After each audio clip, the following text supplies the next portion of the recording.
Hai CEO, welcome to Lenovo ThinkBook Plus CEO Talks bersama gue Budi Adiputro yang akan menjadi moderator di episode kali ini.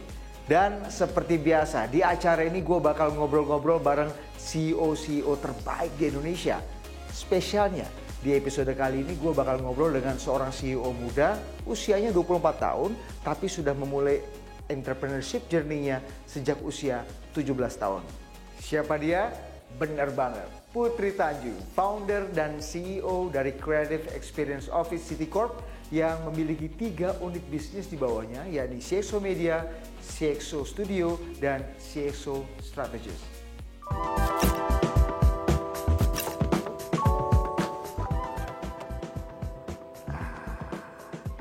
Dan gua nggak sendiri karena gue ditemani oleh Lenovo ThinkBook Plus dengan dual screen yang memiliki layar depan e-ink yang berfungsi untuk membantu meningkatkan fokus, kolaborasi, dan kreativitas. Dan yang pastinya cocok untuk para CEO dan entrepreneurs muda yang memiliki kebutuhan untuk mencari perangkat yang multitasking dalam bekerja. Your task, your way. Dan kali ini kita akan ngebahas tentang game changing leader. Bagaimana seorang Putri Tanjung bisa menjadi game changer di usaha yang dia jalani. So, let's meet Putri Tanjung. Halo Put, apa kabar? Hai, alhamdulillah Sehat-sehat baik. selalu ya. Put, kita akan ngobrol soal journey lo nih sebagai seorang entrepreneur dan tentunya seorang leader. Tapi sebelum kita cerita-cerita tentang journey lo, banyak yang pengen tahu sebenarnya 2021 ini Putri Tanjung apa sih yang akan dikerjakan, apa yang paling baru dari seorang Putri Tanjung di tahun 2021? Di tahun 2021 banyak banget new exciting project yang pastinya ada Elevate Women, di mana kita memberikan opportunity untuk lebih banyak lagi women entrepreneur untuk mendapatkan investasi dari investors. CXO Media yang kita jalanin, insya Allah tahun ini akan expand. Terus banyak juga project-project dari CXO Strategist dan CXO Studio yang kita lagi jalanin. Jadi sebenarnya 2021 ini very exciting sih Mas Budi, karena banyak banget yang baru dan opportunity-nya karena adanya pandemi ini tuh jadi semakin luas menurut gue.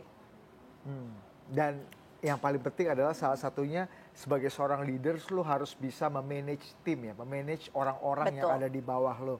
Ini menarik. Kita akan ngobrol soal journey lo sebagai seorang leader.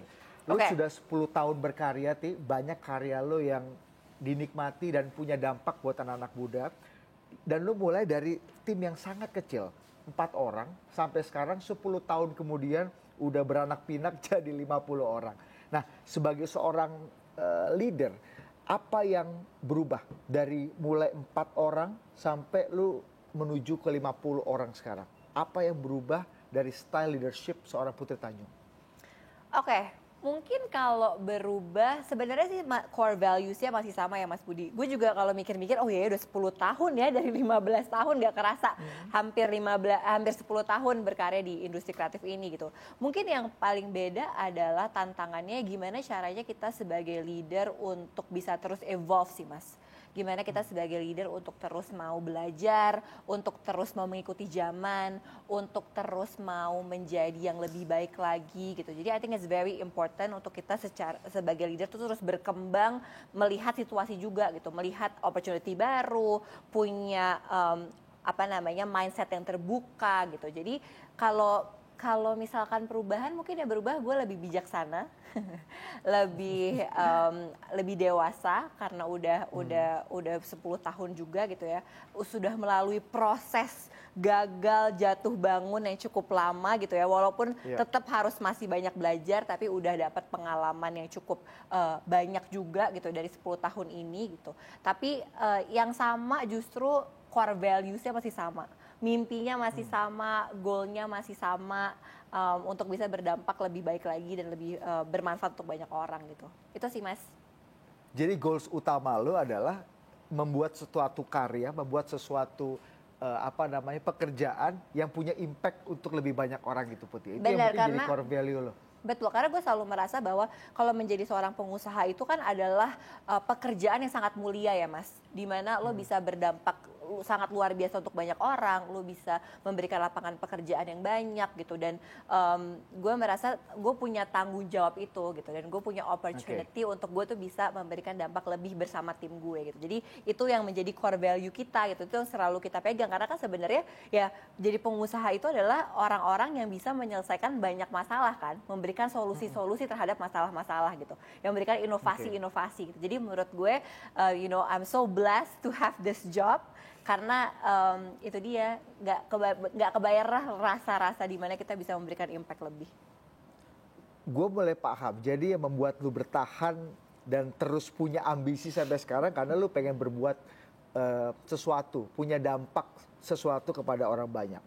Itu kan itu goals lu tuh ya. Tapi apa yang menjadi prinsip lu dalam memimpin perusahaan, dalam memimpin dan membina karir lu sebagai seorang womanpreneur? Prinsip apa sih yang lu jaga? Karena kan orang silih berganti, klien silih berganti, target juga silih berganti. Tapi benang merah prinsipnya apa? Selain tadi goals untuk berbuat sesuatu buat banyak orang. Oke, selain tadi ya, selain impact ya, menurut gue banyak sih Mas. Kan sebenarnya kita menurut gue yang paling penting adalah kita gimana caranya bisa ngebalance between agility and consistency. Jadi mungkin itu yang membuat gue juga gue dan tim bisa terus berjalan ya. Karena kan of course kita harus tetap agile karena ini berubah terus nih ya dunia. Kita nggak pernah tahu demand-nya customer seperti apa, needs-nya juga shift dan segala macamnya. Jadi kita tuh harus bisa terus agile. Kita bisa terus berkembang, kita bisa beradaptasi tapi konsisten at the same time gitu. Jadi ada goal-goal yang harus kita tuju yang membuat kita tuh bisa lebih dekat lagi untuk menuju ke goal tersebut gitu sebenarnya. Jadi ada drive-nya gitu. Jadi itu penting banget menurut gue untuk bisa balance between agility and consistency. Terus menurut gue kayaknya kalau yang membuat gue bertahan gitu ya, mungkin ambisi kali ya tadi lo bilang. Menurut gue kayak gue selalu dibilang kan bahwa kayak lo tuh terlalu ambisius deh, lo tuh sebagai perempuan lo tuh terlalu ambisius deh kadang-kadang gitu. Tapi menurut gue ambisi itu baik. Ambisi itu bagus kalau lo bisa mengelola ambisi itu dengan baik, dengan takaran yang tepat gitu ya.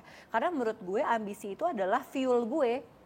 Ambisi itu adalah bensin gue untuk bisa terus menuju dan mendekati ke goal gue gitu. And I think it's very important dan it's okay for women out there, women leader out there to be ambitious gitu. Nggak ada salahnya gitu karena memang kita punya mimpi, kita punya goal, kita punya hak yang sama untuk berkarya juga gitu ya. And I feel kayak di mana gue ada di male dominated industry gitu ya.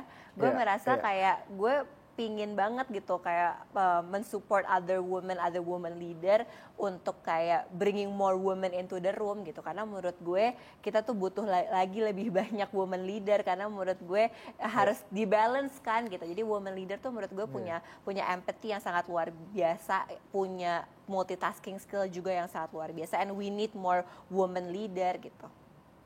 Oke, jadi bukan cuma target ya, tapi salah satunya adalah ambisi untuk menunjukkan kepada perempuan-perempuan lain, womanpreneur yang ada di luar sana bahwa lu tuh bisa, lu tuh mampu, dan lu tuh punya kesetaraan yang sama dengan siapapun gitu ya. Betul. Itu salah satu misi utama, sampai orang pada bilang, apa sih yang lu kejar sih Put?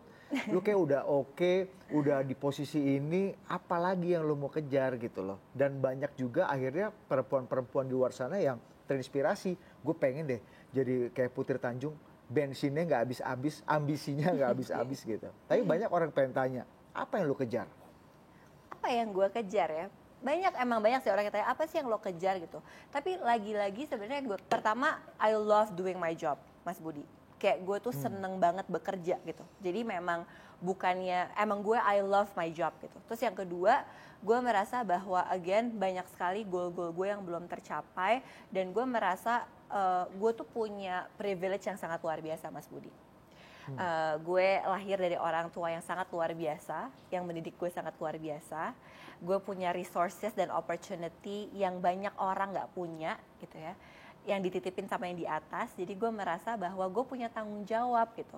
Gue punya tanggung jawab di mana gue harus membuat sesuatu yang besar untuk bisa memberikan impact juga besar gitu. Jadi gue merasa gue punya tanggung jawab untuk gue berkarya. Gue punya tanggung jawab untuk gue harus bekerja lebih keras, lebih pintar daripada yang lain. Karena nggak banyak yang punya opportunity seperti gue gitu. Jadi gue merasa ini tuh tanggung jawab gitu.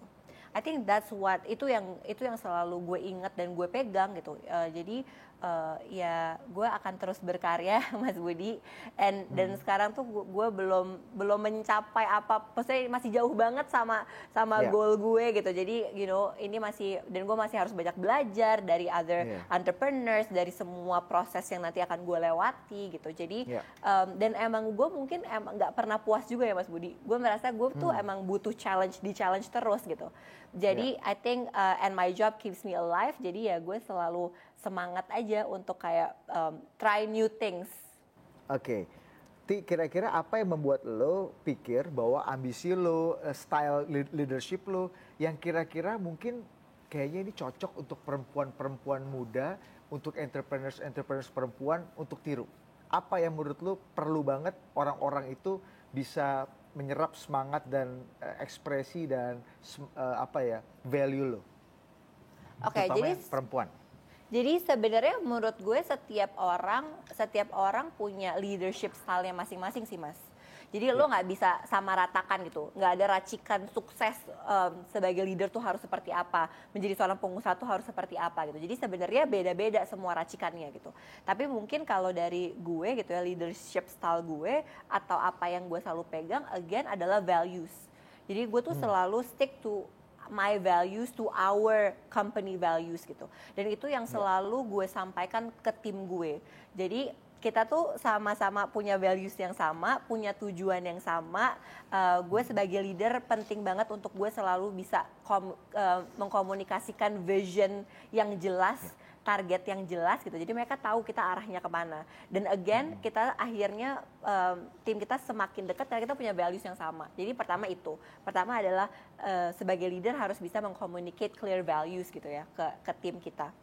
And of course juga deliver expectations, dan gue tuh selalu bilang bahwa kalau jadi leader tuh harus bisa lead by example gitu. Nah, yang kedua adalah yang paling penting adalah kita harus terus berinovasi. Dan itu adalah kayak beberapa key values yang harus dipunya sama timnya CXO gitu. Okay. Pertama, kenapa harus kita berinovasi? Karena kita harus keep innovating. Karena kompetitor semakin banyak, ya kan, kompetisi semakin panas, kita harus terus berinovasi gitu. Karena permasalahannya juga semakin banyak, customer behaviors and needs juga berubah terus, jadi we have to keep innovating gitu. Yang ketiga harus terus berpikir kreatif, yang keempat harus selalu punya entrepreneurship mindset, yang kelima adalah harus berkolaborasi. Karena dengan kita tuh di zaman seperti sekarang Mas Budi, kita nggak bisa menang sendiri. Kita harus banyak-banyak berkolaborasi gitu. Jadi itu mungkin beberapa values dan prinsip yang selalu yang kita punya di CXO. Oke, 10 tahun berkarya, sukses sudah banyak, gagal juga tidak sedikit, Pak Siti ya. Nah, momentum apa yang menjadikan lo sadar inilah style leadership gue yang harus gue pakai, inilah core value yang harus gue pakai, dan menjadi turning point lu menjadi seorang leaders yang lebih matang.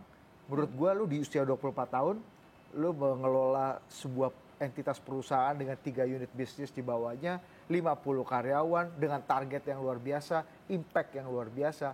Pasti lu punya momentum di mana ini mengubah hidup lu. Turning point ini ada di momentum apa? Turning point, kalau misalkan lo bicara turning point, banyak sih. Kayak milestone kecil tuh, bahkan bukan cuma milestone kesuksesan ya, tapi juga kegagalan tuh juga jadi momentum-momentum yang penting gitu. Mungkin yang pertama menjadi turning point adalah waktu awal banget sih, waktu 17 tahun, masih bikin Creativepreneur. Habis itu waktu mulai berbisnis kan bapak nggak ngasih modal gitu kan, terus nggak boleh minjem uang dan nggak boleh minta sponsor dari Citicorp gitu. Jadi gue memberanikan diri untuk presentasi dan segala macam, coba pitching idea gue gitu. Dan gue inget banget gue ke one big corporation gitu. Habis itu gue dibilang bahwa I'm wasting my time gitu. Karena gue umurnya masih 17 tahun dan gue perempuan, kenapa nggak minta duit ke orang tua gue aja gitu. Karena kayaknya this event is too big untuk kita buat gitu. Dan itu sebenarnya lumayan menjadi turning point. Kenapa? Karena itu gue sedih banget Mas Budi. Itu gue sedih banget. I broke down. karena gue merasa gue langsung insecure, gue nggak punya confident, gue berpikir 2 kali apa emang gue nggak bisa dan segala macamnya, apakah emang gue nggak bisa bangga sama diri gue sendiri ya, gue nggak akan pernah bisa bangga nih sama diri gue sendiri. I keep doubting myself gitu loh. Jadi di situ adalah turning point di mana gue harus membuktikan. Di masa-masa rejection itu gue merasa oke, ini gue harus ngebuktiin nih bahwa gue perempuan, gue masih umur 17 tahun, iya gue anaknya seorang pengusaha, tapi gue juga punya hak yang sama kok untuk berkarya gitu. Ya. Jadi disitulah turning point gue di mana gue menjadikan negative energy menjadi fuel gue untuk terus berkarya gitu. Itu yang menurut gue lumayan turning point gue yang lumayan besar. Sama I think this pandemi juga menjadi turning point yang besar juga gitu, karena akhirnya di masa-masa susah untuk semua orang gitu ya, kita bisa melihat ternyata banyak opportunity karena banyak masalah yang dihadapi sama banyak orang yang harusnya kita bisa menyelesaikannya dengan solusi-solusi gitu. Jadi di pandemi ini akhirnya kita melahirkan banyak bisnis baru dengan melihat opportunity itu, dan ternyata sadar bahwa kayak oh ya ternyata walaupun di masa-masa sulit ini kita tetap bisa berkarya dan bisa tetap berkontribusi sedikit apapun gitu. Put, tadi kita udah bicara mengenai turning point lo, momentum lo untuk turning point, dan lo bilang salah satunya adalah masa pandemi di mana banyak orang susah, banyak perusahaan juga kolaps, tapi CXO Creative Experience Office City Corp yang lo pimpin ini justru growth-nya luar biasa di masa pandemi. Mungkin bisa lo jelasin, Put, your new baby ini. Oke, jadi CXO itu adalah singkatan dari Creative Experience Office. Itu basically unit di under City Corpora, di mana kita ingin bisa kita ingin membantu transformasi dan inovasi dari semua business unit yang ada di City Corp. Jadi kita membantu setiap lini business unit yang ada di City Corp untuk bertransformasi, untuk memberikan inovasi-inovasi baru gitu, biar semua business unit di City Corp bisa terus menjadi leader di masing-masing industri gitu. Jadi mulai dari business modelnya mas, business strategy, marketingnya, branding, jadi end-to-end service lah untuk Business Unit City Corp. Of course fokusnya adalah di customer experience gitu. Jadi itu yang sebenarnya fokusnya CXO. Tapi akhirnya kita juga melahirkan unit-unit lain, ada CXO Media, digital media untuk generasi muda Indonesia, ada juga CXO Studio, creative agency yang nge-provide end-to-end service gitu. Jadi itu adalah my new babies, dan terutama CXO Media sih, CXO Media ini yang benar-benar lahirnya ya karena pandemi. Karena waktu itu CXO tuh lagi, kita bingung banget kita harus apa ya di masa pandemi ini gitu. Akhirnya kita balik ke root gue yang awal mas, itu adalah konten kan. Industri kreatif balik lagi.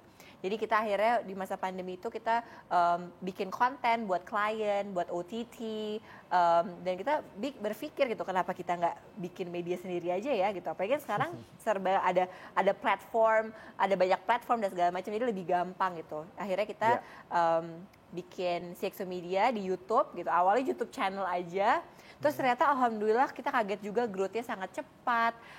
Terus juga ternyata banyak sekali yang nonton. Terus juga banyak banget klien yang suka sama konsepnya gitu. Dan akhirnya alhamdulillah tahun ini kita mau expand CXO Media. Akhirnya kita pengen bikin platform sendiri gitu. Jadi seru lah, alhamdulillah. Seru banget ya. Dan salah satu tapi nggak boleh lupa juga dengan core-nya ya, harus membantu City Corp membawa perubahan City Corp untuk meningkatkan customer experience. Luar biasa gitu. Gimana lu bisa mentransformasi itu? Ini menarik, kita akan bicara mengenai game changing leaders gitu ya. Gimana lu 10 tahun berkarya, udah banyak yang lu hasilkan dampaknya, dan sekarang lu masuk ke City Corp untuk membawa suatu perubahan customer experience, dan sekarang lu quote unquote mengabdi dan berkarya di City Corp dengan misi meningkatkan customer experience untuk menggait lebih banyak lagi anak muda. Nah, makanya kita akan bicara mengenai game changing leader.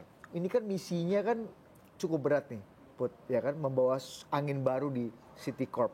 Mindset apa yang lu pegang untuk mentransformasi City Corp dengan Putri dan CXO? Mungkin mindsetnya adalah everything is possible. Karena kan ini tantangannya berat banget ya mas. Ini kan this is a well established company gitu, dimana kita harus bisa membuat something yang impossible menjadi possible gitu. Jadi kita harus benar-benar bisa membawa perubahan yang memang nyata gitu. Jadi I think it's very important untuk pertama mindsetnya adalah untuk teman-teman nih, untuk tim, bahwa everything is possible gitu. If we put our mind to it gitu ya. Terus yang kedua adalah growth mindset. Di mana kita harus punya that growth mindset, di mana ini bisa, jadi kita juga bisa fokus mengerjakannya, kita mengerjakannya dengan open minded, kita selalu lihat apa yang bisa kita bawa, apa yang harus kita adaptasi, apa yang harus kita bawa juga. Jadi I think it's very important untuk punya growth mindset dan punya that openness mindset gitu. Terus yang ketiga adalah of course balik lagi values gitu. Karena angin segar tuh bisa dibawa kalau kita punya values yang kuat, kita punya goal yang kuat dan tujuan yang kuat gitu. Dan tujuannya kan udah selalu ada, itu adalah kita ingin membawa angin segar. Yang pertama, kita ingin menjadikan semua business unit di Citicorp menjadi market leader dengan mengutamakan customer experience, dan of course membawa DNA-nya CXO gitu ya. Itu adalah kreativitas, selalu mau berinovasi, adaptive, tapi at the same time we also consistent dan juga fokus gitu. Jadi itu sih yang kita selalu bawa.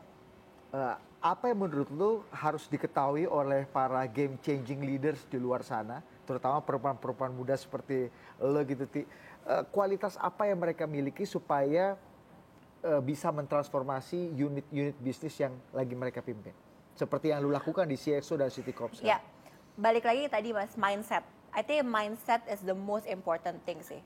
Jadi kayak harus punya mindset di mana karena banyak apalagi di bisnis ya Mas, kan banyak banget yang kayak kita merasa this is impossible to change gitu.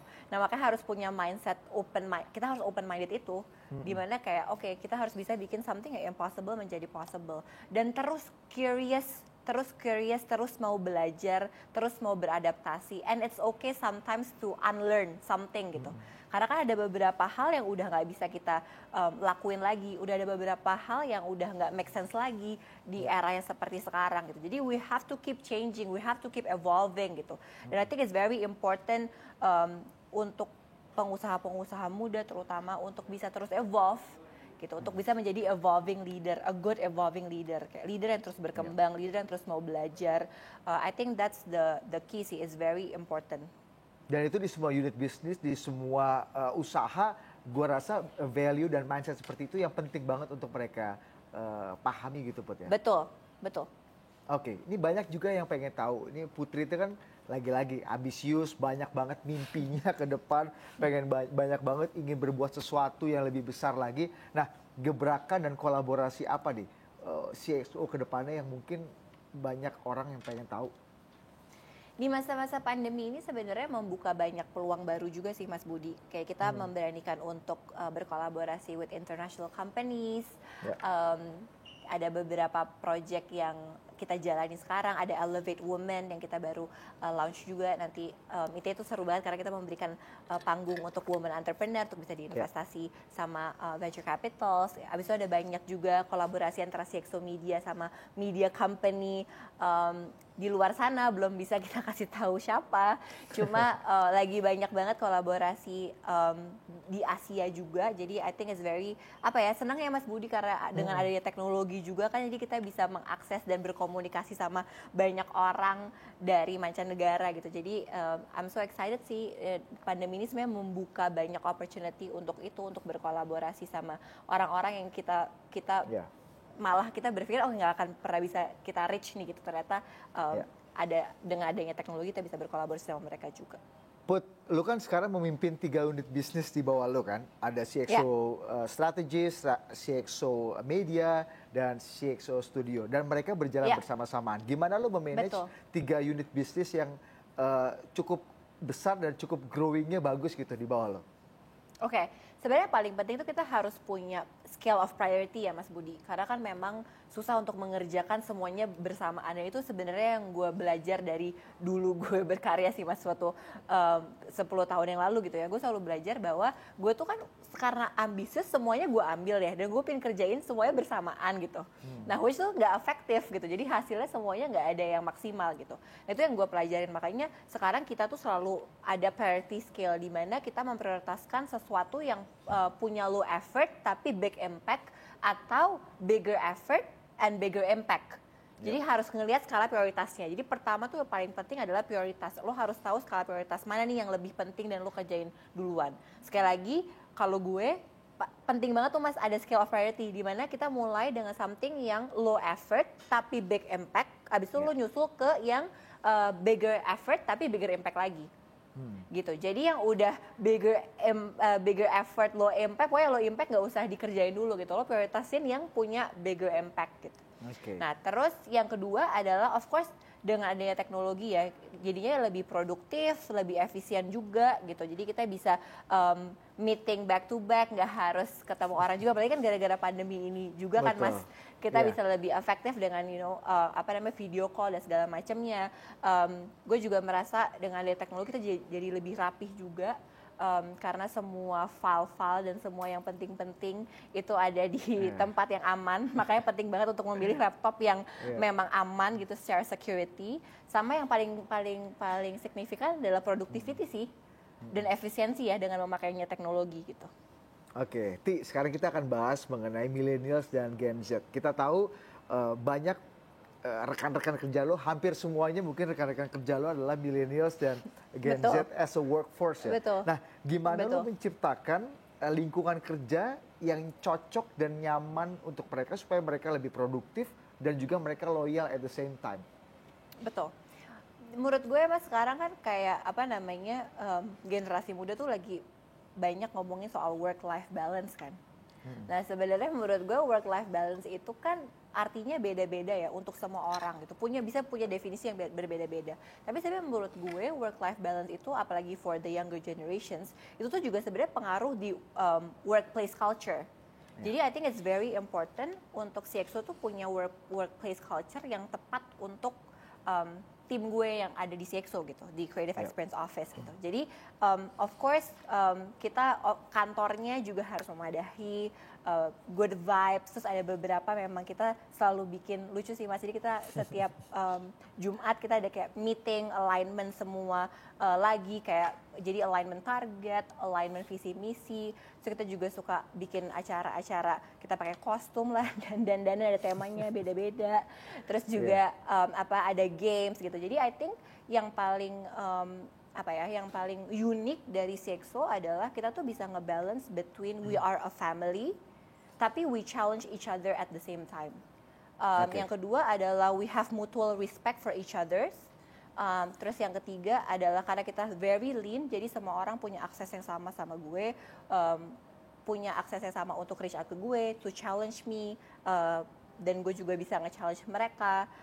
Jadi I think itu mungkin ya yang unik dari workplace di CXO gitu, dimana kekeluargaannya dapat tapi tetap ada profesionalismenya, tetap ada di lingkungan di mana timnya bisa terus berinovasi. Itu penting banget Mas Budi, dikasih keluasan untuk timnya juga bisa belajar, karena itu kan yang harus kita terus dukung kan, untuk timnya terus belajar dan terus evolve gitu. Jadi I think it's very important to create a working culture yang bisa membantu untuk timnya untuk menjadi leader juga, untuk bisa berkembang terus, untuk bisa belajar terus, tapi at the same time juga memberikan kenyamanan untuk mereka untuk bebas berkarya juga dan bebas untuk berpikir kreatif. Plus of course you have to challenge them juga gitu. Ya. Kita bicara dampak dan hasilnya dengan working culture seperti itu, lingkungan yang seperti itu yang udah lo bangun, apa hasil yang lo dapat? Apa dampak yang paling terasa bagi seorang Putri? Dampaknya of course produktivitas sih Mas. Produktivitasnya meningkat karena kenapa? Karena mereka punya mutual trust dan mereka akhirnya punya ownership yang sangat besar terhadap apa yang mereka kerjakan. Jadi of course produktivitasnya meningkat dan hasilnya juga jadi lebih baik gitu. Karena again mereka punya ownership yang sangat tinggi gitu. I think it's very important untuk bisa menciptakan that culture di mana mereka punya ownership yang sangat tinggi untuk pekerjaannya yang mereka kerjakan gitu. Jadi itu salah satu yang sangat terdampak dan dirasain sih. Oke, Putri, yang terakhir sebagai inspirasi dan inspirator bagi banyak sekali yang leaders di Indonesia, banyak yang ngaku belum. Udahlah, at least untuk perempuan-perempuan muda yang ingin jadi entrepreneur, jadi yang leaders juga. Nah, apa pesan-pesan lo terakhir untuk mereka semua untuk menjadi game changing leader muda? Oke, pesannya adalah remember semuanya tuh butuh proses. Semuanya tuh ada prosesnya. Jadi memang nggak ada yang instan. Dan di proses itu nggak semuanya baik-baik dan indah-indah. Tapi sebenarnya dari situlah lo banyak belajar. Jadi gue selalu pesan bahwa you have to enjoy the process. Karena di proses itu adalah pelajarannya. Lo bisa belajar banyak banget dari proses itu. Terus habis itu gue juga selalu ngingetin ke diri gue sendiri, Mas, bahwa kalau misalkan kita punya niat yang baik gitu ya, kita melakukan sesuatu dengan niat yang baik, insya Allah hasilnya juga akan baik. Dan yang ketiga gitu, yang gue juga selalu ngingetin ke diri gue sendiri, kayak don't beat yourself too hard. Kalau misalkan ada teman-teman lo yang lebih duluan daripada lo, atau ada teman lo yang udah achieve apa dari lo harus selalu ingat bahwa kita semua tuh punya timeline-nya masing-masing. Dan gak ada racikan yang baku kan untuk sukses gitu. Jadi selalu ingat untuk percaya sama diri lo sendiri. Remember bahwa semua orang punya hak yang sama untuk sukses, semua orang punya hak yang sama untuk berkarya. Jadi yang paling penting adalah you have to start with yourself gitu. Lo harus bisa berdamai sama diri lo harus percaya sama diri lo, dan terus berkarya. Dan lo nggak pernah tahu apa yang lo bisa lakukan kalau lo tidak mencoba gitu. Lo akan tahu lo bisa apa kalau lo mencoba gitu. Jadi please try new things and remember, sekecil apapun karya lo gitu ya, kalau itu niatnya baik pasti itu akan berdampak untuk orang lain juga. Oke, gue selalu ingat kata-kata lo gini, Put. Sebaik-baiknya manusia adalah manusia yang bisa bermanfaat untuk orang lain. Itu yang mungkin gue selalu ingat dan menjadi core value lo juga ya, untuk bekerja dan berkarya untuk orang banyak. Terima kasih sekali lagi Putri, sukses selalu, sehat selalu. Mudah-mudahan ambisinya bisa terwujud dengan semangat dan punya dampak buat lebih banyak orang lagi. Thank you, Put. Amin. Thank you so much. Bye-bye. Seru banget kan tadi insight yang dibagikan oleh Putri Tanjung. Bagaimana dia bercerita dalam berkarya dan membangun bisnisnya harus berdampak bagi orang banyak. Begitu pula dengan Lenovo ThinkBook Plus yang dirancang khusus untuk menunjang produktivitas milenial dan Gen Z akan perangkat kerja yang multitasking dengan inovasi teknologi yang terdepan. That's why we're here with Lenovo ThinkBook Plus, the right tech for your task, your way. Gue Budi Adiputro, sampai berjumpa di Lenovo ThinkBook Plus CEO Talks episode berikutnya. See ya.